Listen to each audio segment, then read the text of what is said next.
Саламатсыздарбы урматтуу көрүүчүлөр. Кече жакында Адахан Мадымаровдун жаңы интервьюсу чыкты. Ал интервьюсунда Адахан Мадымаров айтып жатат, азыркы бийлик айлана чөйрөсүнө бүтүндөй кошоматчылардын бардыгын чогултуп алды.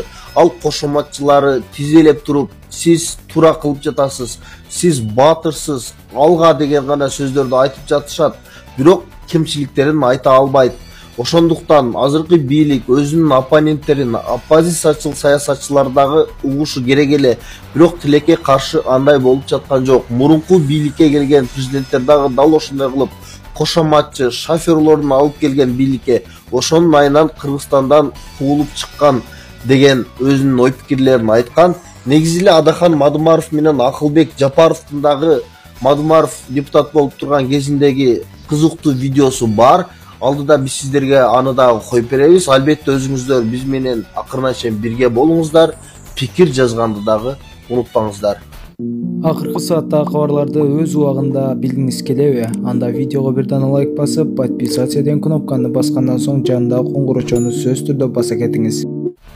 Менин суроом Акылбек Жапаров мырзага. Кече маалымат кетти, Кыргыз министрлер кабинети Конституциянын 44-чү беренесин Конституциялык сотко кайрылыпсыңар. Пенсия, пособия, жөлөк пулдар боюнча.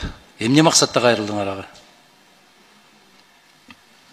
Ар бир өлкө өзүнүн мүмкүнчүлүгүнө жараса социалдык төлөмдөрдү төлөйт. Ошо боюнча разъяснение берүүнү сурандык Конституциялык соттон. Сиз мындай так жооп бериңизчи. Башта мындай бир күчтүү эле жооп бере элеңиз го. Азыр сүйлөсөмбү, сүйлөбөсөмбү, айтсамбы, айтпай эле койсомбу? Мындай тиригирээк болсоңуз. Мен билем, даражаңыз бийик, билем, бирок мындай так жооп бериңиз. Мен сизден улураакмын, даражам дагы улураакпы. Ошон үчүн мага акыл үйрөтпөй эле койсоңуз. Анда тагыраак жооп бериңиз да, там сүйлөгүңүз келбегенде. Кабинет министров катары өзүбүздүн укугубуз менен колдонуп, Конституциялык сотко ошо статьяны чечмелеп берүүнү суранып кайрылды. Анын эмнесин түшүнбөй атасыңар силер? Биз колубуздан келген гана жардамды бере алабыз. Анда эмне үчүн Конституцияга жазып койдуңар? Анда эмнеге Конституцияга ошентип жаздыңар? Ошо жазылып атканда мен каршы чыккам. Бирок ошо эркинде формулировка болуп калды. Анда иштебеш керек да. Каршы чыккан позицияга иштебеш керек да. Мен пенсия төлөй албайм, мен пособия төлөй албайм, жөлөк пул төлөй албайм деп айтыш керек да. Адахан Кемсалмаевич, мен төлөй албайм. Кабинет министров төлөйт. Өзүнүн алына жараша. Өзүнүн экономикасына жараша. Бүт дүйнө жүзү ошондой. Прожиточный минимум жыл сайын өзгөрүп турат. Туура. Корзина өзгөрүп турат жыл сайын. Туура. Аны кубалап жеткен Америка дагы жок. Япония дагы жок бүгүнкү күнү. Ошондуктан эгерде ошондо кызыгандылык кылып, биз анда да 6-чагылыштын депутаттары ушул жерде алып атканбыз, ошо формулировкасын чыгарып атканда. Урматтуу кыргыз элим, азыркы учурда сиздердин жардамыңыздарга муктаж болуп турган кезибиз. Кызым Альбик Аккоз оорусу менен ооруп, биздин операциябыз төлкө пересадка менен болгону жатат. Кызыма мен өзүм донор болгону жатамын. Ушу кыздын туруп кетишине Аллахтын ыраазычылыгы үчүн жардамыңыздарды, ихсаныңыздарды аябаңыздар. Ушул Эмбанк мен кызымдын атында Махабат П деп чыгат. Сбербанк мен өзүмдүн атымда Замира Ч деп чыгат. Коркпой кызымдын атына өч алсаңыздар, мен өзүм көтөрөмүн. Индия мамлекетине барып операция кылып пересадка жасатып келишибизге $40,000 керек болуп жатат. Өзүбүздүн каражатыбыз жетишпегендигине байланыштуу. Мен калай кыргыз элим сиздерден жардамыңыздарга муктаж болуп отурамын. Кызын басып туруп кетишине жардам бериңиздер. Урматтуу элим, кыргыз калкы, апам мага донор болгону жатат. Сиздерден жардам сураймын. Индия мамлекетине барганы жатам. Чоң суммадагы акча керек болуп атат, каражат $40,000. Ушундай сүйүктүктөр чыгып, аябай кыйналдым. Мен дагы төшөктө жатып кыйналып кеттим. Сиздерден жардамыңыздарга муктажмын. Жардам берип коюңуздарды өтүнөм. Жашым 22-де. Референдумдан алгандан кийин так маалымат болуш үчүн биз өзүбүздүн укугубуз менен колдонуп Конституциялык сотко кайрылдык. Конституциялык сотко кайрылуунун кажети жок. Ал жерде төлө деп турат. Бүттү.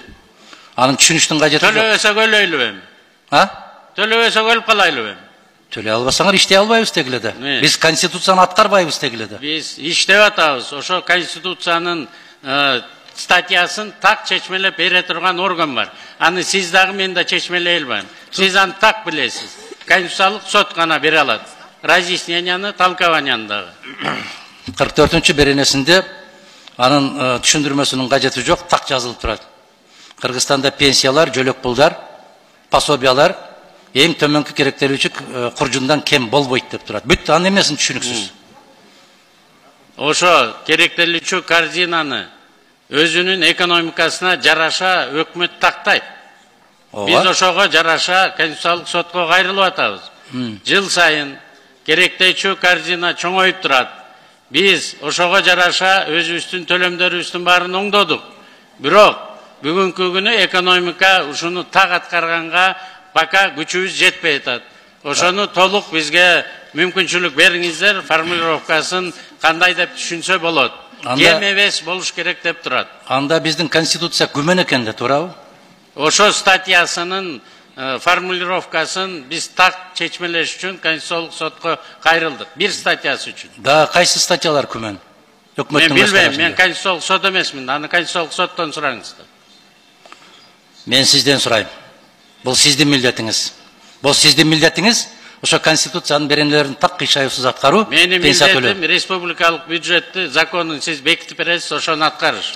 Жок, кечирип коесуз. Анда милдетиңизди түшүнбөйт экен. Экенсиңер жанакы акын деп аткан баланын сөздөрүн айткылачы гана, кайталагылачы чыгып. Албак мырза пактаны калыңдатып койду окшойт, достор. Бүгүн парламентте жала жабуу боюнча мыйзам долбоору биринчи окууда кабыл алынды, достор, өттү. Бул дегеним баягы мындан ары интернетте отуруп алып бирөө менен урушсаңыз, сөгүшсөңүз, анан ал киши барып бул киши мага жала жапты, беделиме шек келтирди деп арыздана турган болсо 100 000 сом айыпка жыгылышыңыз мүмкүн.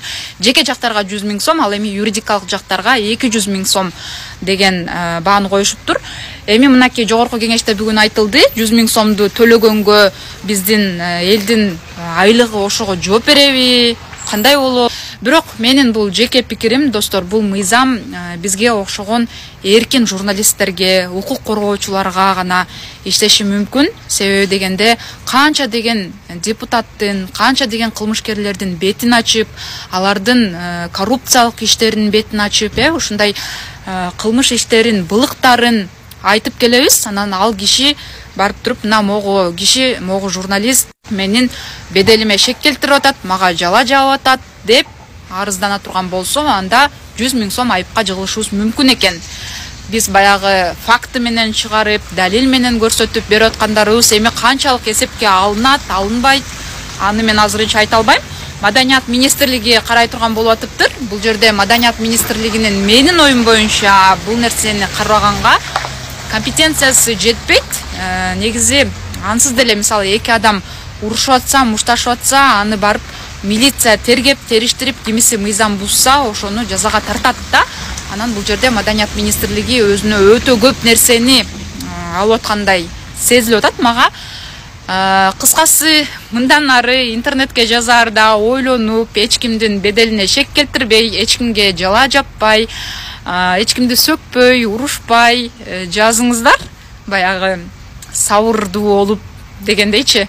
Антпесе арызданып койсо 100 000 сом айыпка жыгылсак, 100 000 сомду билбейм төлөй турган кандай, кимдин шарты кандай. Азыр балдарын бага албай, мектеп акчасын төлөй албай керек болсо, мындай сезон алмашкан сайын, мезгил алмашкан сайын керек болсо кышкы жайкы кийимдерди ала албай отурган бизде жетишсиз үй бүлөлөр деле көп. Анан кийин кыскасы бул бир чети сөз эркиндигин дагы кысуу, басмырлоо деп түшүнөм.